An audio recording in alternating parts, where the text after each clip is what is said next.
kohë që është shkarkuar nga pozita e ambasadorit Verbim Miftari, a mund të më i ditë arsyet sepse është shkarkuar nga kjo pozitë?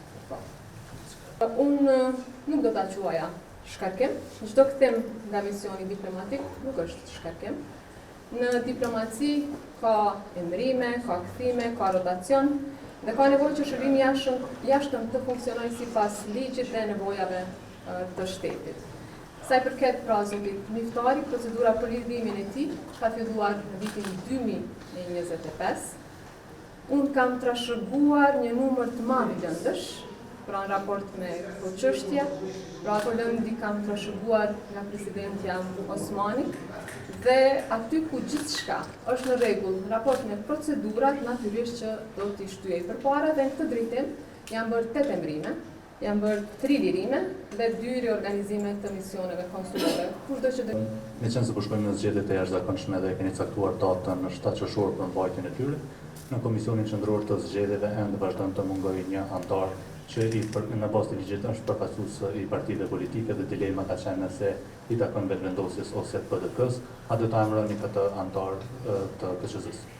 Sa i përket antarit të fundit në Komisionin Qendror të Zgjedhjeve, si që jeni në dieni, përbërja e Komisionit Qendror të Zgjedhjeve është prej 11 antarëve.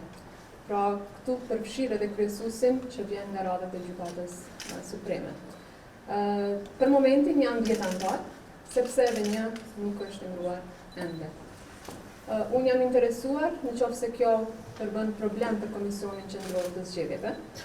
Pra, dje dëgjova që thanë që do të kontestohet procesi zgjedhor e kështu me radhë për shkak të një antari, por unë ju kam njoftuar që i kam 2 kërkesa, edhe kërkesën e PDK-s, edhe kërkesën e vetëvendosjes për të emëruar antarët e tyre, antarin e fundit në këtë komision.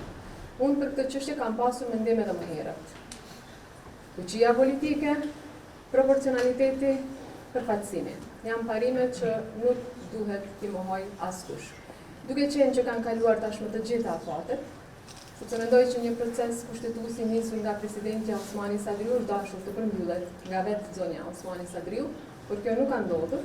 Dhe tani të gjitha afatet kanë kaluar, janë në trajtim të kësaj çështje dhe do të veprojnë në përputhje me përgjithësitë, por të jeni të sigurt që me 10 antarë në Komisionin Qendror të Zgjedhjeve asgjë nuk rrezikohet.